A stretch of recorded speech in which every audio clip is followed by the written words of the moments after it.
set a timer for 30 minutes. Okay, 30 minutes and counting. Okay, 30 minutes. All right, if you are not familiar with who I am, I'm Shannon Sorensen. I am an artist, photographer. I live in Connecticut. I live and work at home. Well, obviously I live at home, but I work at home. And I recently started a YouTube channel to kind of share my journey as an artist and creative person, to kind of share my insights and things I've learned and things I'm continuing to learn along the way. And the channel hit 25 subscribers. So I thought this would be really fun to celebrate that and do a little live Q&A, ask me anything, and we'll see where it goes. So I will start with a little story. I had an everything bagel. Okay, we have to back up a little bit. So my husband, Sean, is gluten-free. He has celiac.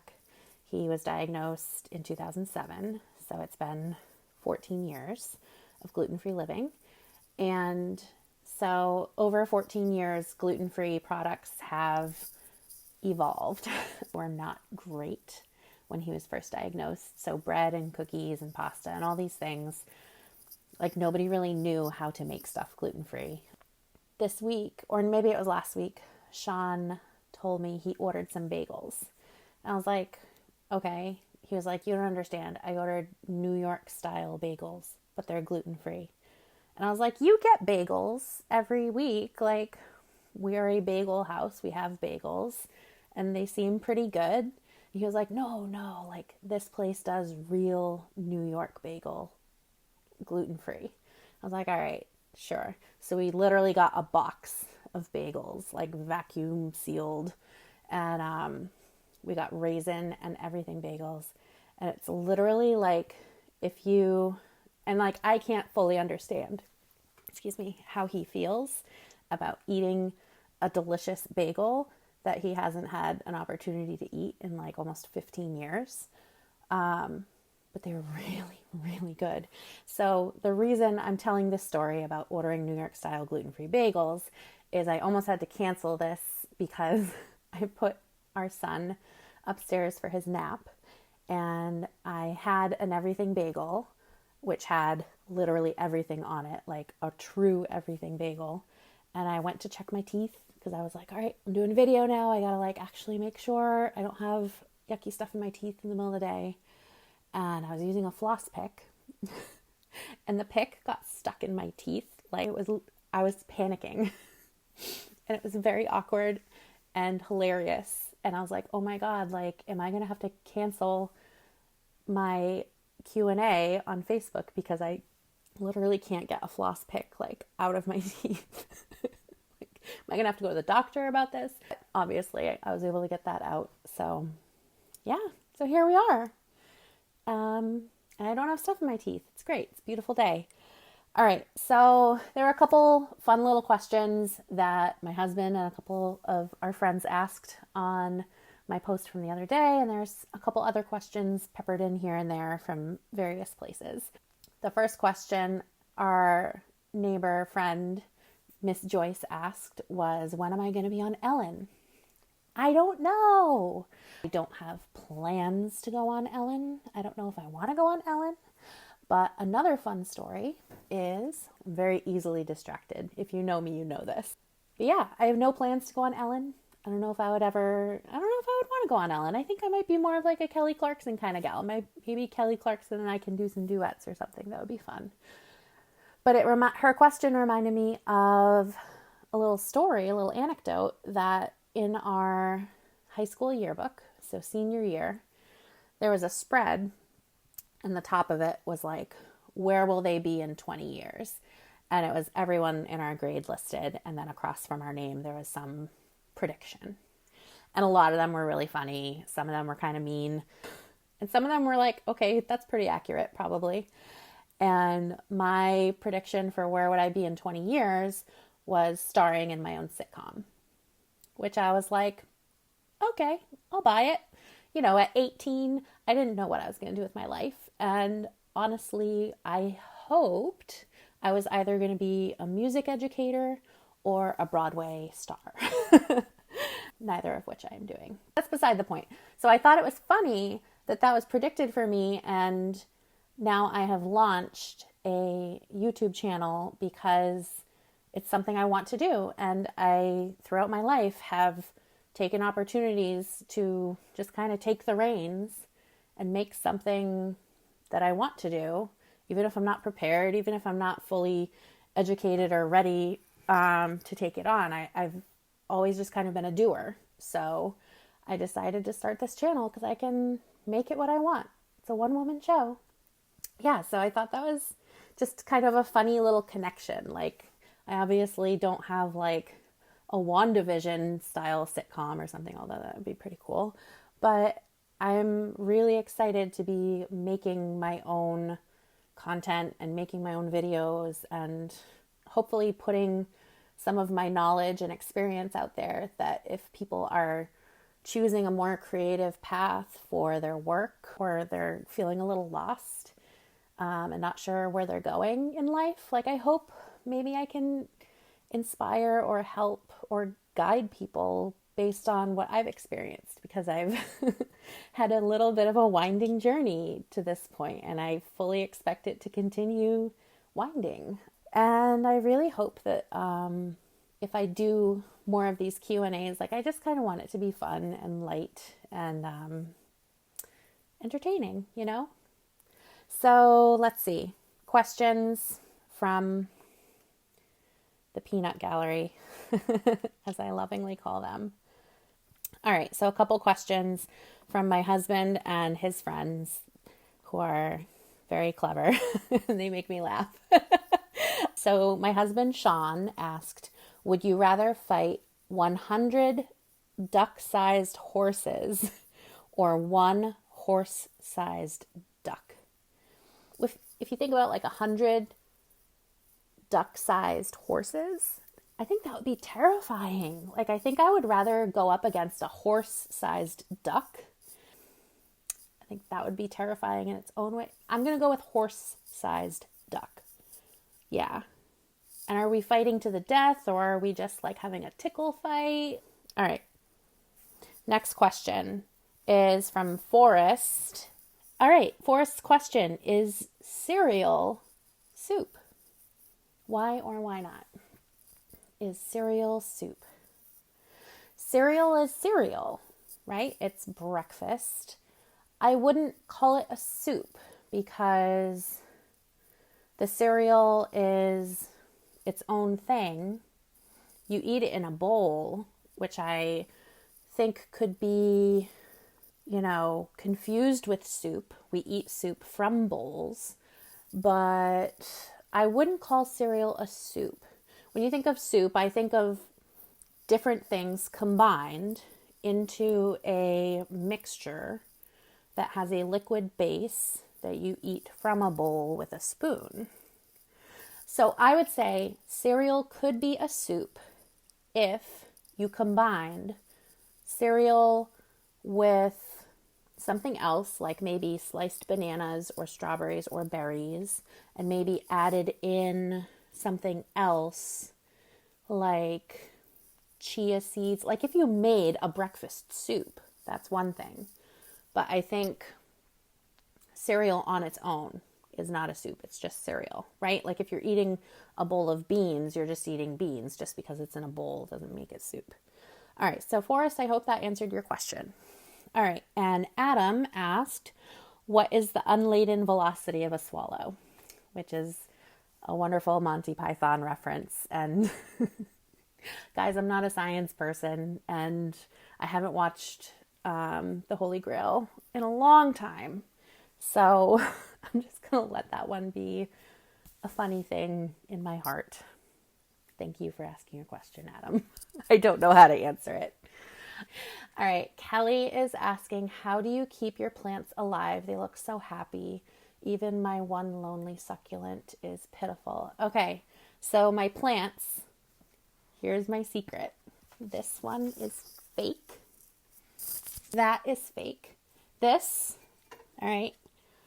This is why I love this. This is hiding our Nerf darts from the kids. Half the plants in my house are fake. Some of them are alive. Our baby Groot up there is a little baby plant I actually just got a week or two ago from a friend. And it's very low maintenance. This one is from IKEA, this big one. And it's actually, I've propagated it a few times. So I have several offshoots of the same plant in different parts of the house. But keeping them alive, most of our plants are in this front window space. It is a west-facing window, so it doesn't get full sun all day. It doesn't really warm up. It gets a lot of sun at the end of the day, but not for that long, maybe like an hour. But as you can see, there's a lot of light coming in. It's because we also have a hill out here, and there's snow on the hill, so it's kind of reflecting a lot of light back into the house. See, I'm so bad at plants that I don't even know. No, it's okay. It's okay. Like this, I love having green in our house. I love having green. Like it just makes me happy, especially in the winter, you know, when everything's really poopy outside. But I have also found that I'm very good at keeping my few alive plants alive. And then when it comes to bringing in new different plants that I'm not familiar with, it's a guessing game. And sometimes it goes well and sometimes it doesn't go well. I have a rosemary plant over by our sliding deck door, and I don't think it's going to make it to spring. I've tried so hard. I brought it in the fall. I've been watering it. I've been misting it, and plants. I have a peace lily that for a long time I thought I was never going to be able to keep alive. It always looked terrible. And then I finally figured out you just kind of wait for the leaves to start to wilt a little bit and give it a little bit of water and let it be. Like, I feel like with plants, we tend to want to over love them. And sometimes they just need a little bit. So yeah. And also I've joined a couple Facebook plant groups that are very helpful, and people who know so much about plants. Like I feel like I know nothing about plants. So, yeah, there's a couple that are really good. I would look up Houseplant Hobbyist, and I can also send you, I think I'm in like 2 or 3 different plant groups that are very helpful, that like anytime I have a question, no matter how ridiculous it might be. And the other good thing about being in a group like that is you could just search a certain kind of plant that you have. And usually there's a lot of other questions that have already been answered about it. I enjoy having green around me. I'm also not ashamed to say I have fake flowers in vases because I enjoy flowers as well, but I don't always think to go to the grocery store or whatever to get flowers to bring home. But yeah, some are real, some are fake. I also have a jade plant up there that is pretty low maintenance. I've propagated it a couple times. You just take off like a little bud and stick it in some dirt with a little bit of water. Give it water like every few days or so, and see if it roots. So that's about what I do. We're starting to see some good melt. It's funny because in New England you hit like 39 degrees and you're like, it's spring. Winter is over. Like the first sunny day that hits like 39 to 41, it's like winter is over. So succulents, I'll go back to your question, Kel. Succulents, actually not great at succulents either. I had one up there that like finally like fully kicked the bucket. I feel like you have to like ignore them, but then if you ignore them too much, it's not good either. I don't know. It's hard to say in New England. Like I don't know. I wish we had like the climate that made succulents easy to keep, but they're a bit harder up in New England. All right. Let's see. Random thing. I guess I have curly hair. I've always had curly hair and I didn't even realize it until like really into the like quarantine life at home. I started wearing my hair up almost every day in a bun, and I probably would have had my hair in a bun today, but I'm trying to keep it down a little bit more and get used to having it down. And so I had my hair up in a bun a lot, and I started noticing I had these like little perfect ringlet curls like in the back of my neck. And like I kind of had an idea that my hair was wavy and maybe a little curly, but I never knew that there's like this whole method to having curly hair. So that's like a whole rabbit hole I kind of went down during quarantine life where like I had no idea there's this whole curly hair world. And I'm still very new at it, but it's fun. Like it's a little fun, it's a little messy, it's a little wild. I'm experimenting with some different products to see what works. I guess you're not supposed to wash your hair with shampoo every day like I did my whole life. So yeah, I shower and I wash with conditioner every day. And like every 3 or 4 days, you do shampoo to cleanse like any buildup and stuff, like dry shampoo and hairspray and gel, whatever you put in your hair. But I don't put a lot in my hair. I don't know. I tend to go pretty like low key, natural. I don't wear a lot of makeup. I'm not a very like, I don't know. I don't like saying people are high maintenance or not. Like that's kind of stupid. Like we just kind of enjoy what we like when it comes to hair and makeup and clothing and whatever. Like we have our things that we decide and choose to spend time doing and enjoying. And then there's other things that we choose not to spend so much time on. I don't spend a lot of time on hair and makeup and clothing, but I have stuff that I like and I use it.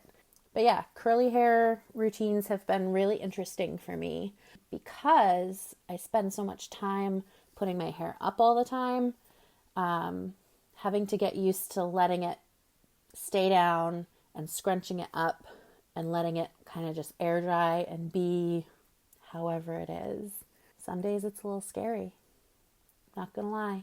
Some days it's a little intimidating seeing what curly hair can do. Like I feel like I'm at the mercy of the curly hair gods on a day-to-day basis. I never know what it's gonna look like.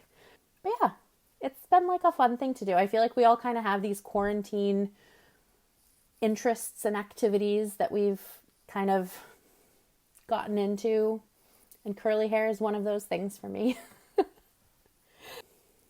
Yeah, so we're talking about all sorts of fun things today. And let's see, I have a question for you. What is something that you have gotten into because of COVID and quarantining and being home? Like, is there something that you have like sparked an interest in and have gotten like really excited about? I know like a lot of people have been baking bread. I don't enjoy baking a whole lot, but I focus on like the thing that I can do really well and I'll do that. So every Friday I make homemade pizza and from scratch. And around Christmas I started making chocolate chip cookies every week. And I was like, all right, this is just for Christmas. Like this is just a little treat for Christmas. But I've like continued to make them every week. And the kids are like, Mom, are you making the Thursday cookies? And I'm like, I guess, like, all right, yeah. What else have we enjoyed in quarantine? We moved. That's something that we did. We weren't expecting that, but life happens. Yeah, so it's been a wild year, and a lot has changed, and a lot's continuing to change. And I'm really just excited to be doing this YouTube channel and to be putting together some videos. Some of it's going to be like drawing and painting. I already shared one video from when I painted last week.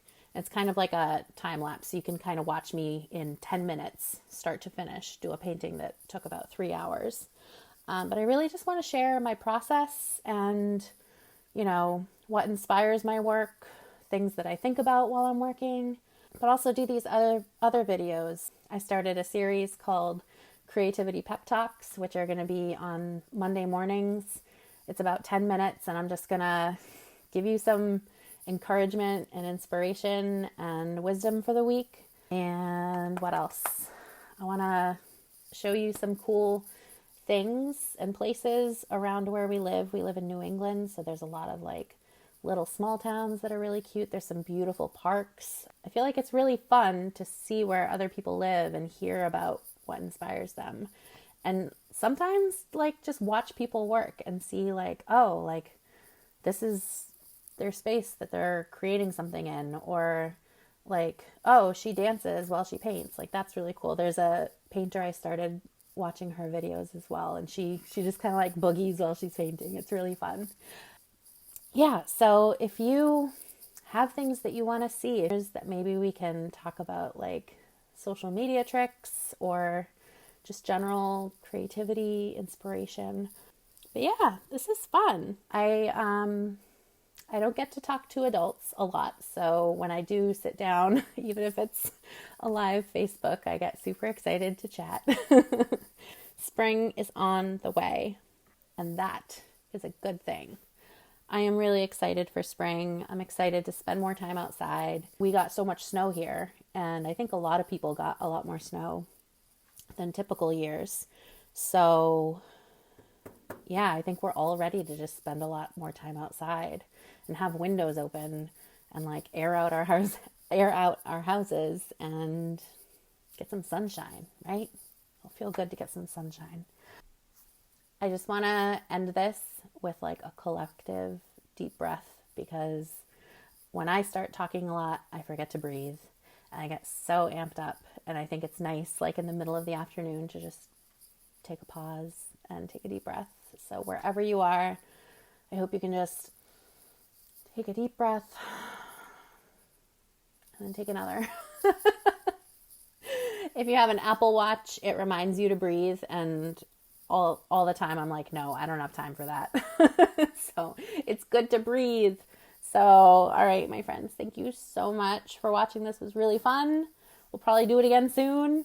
And literally anytime you have questions, you can always throw them in a comment on the Facebook page or anywhere.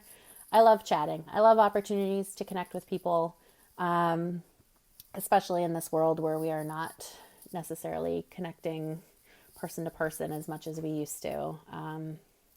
It's going to be very important to start doing that more. All right. Take care. Be well. Stay healthy. Stay safe. We'll do this again soon. All right. Mwah. Bye.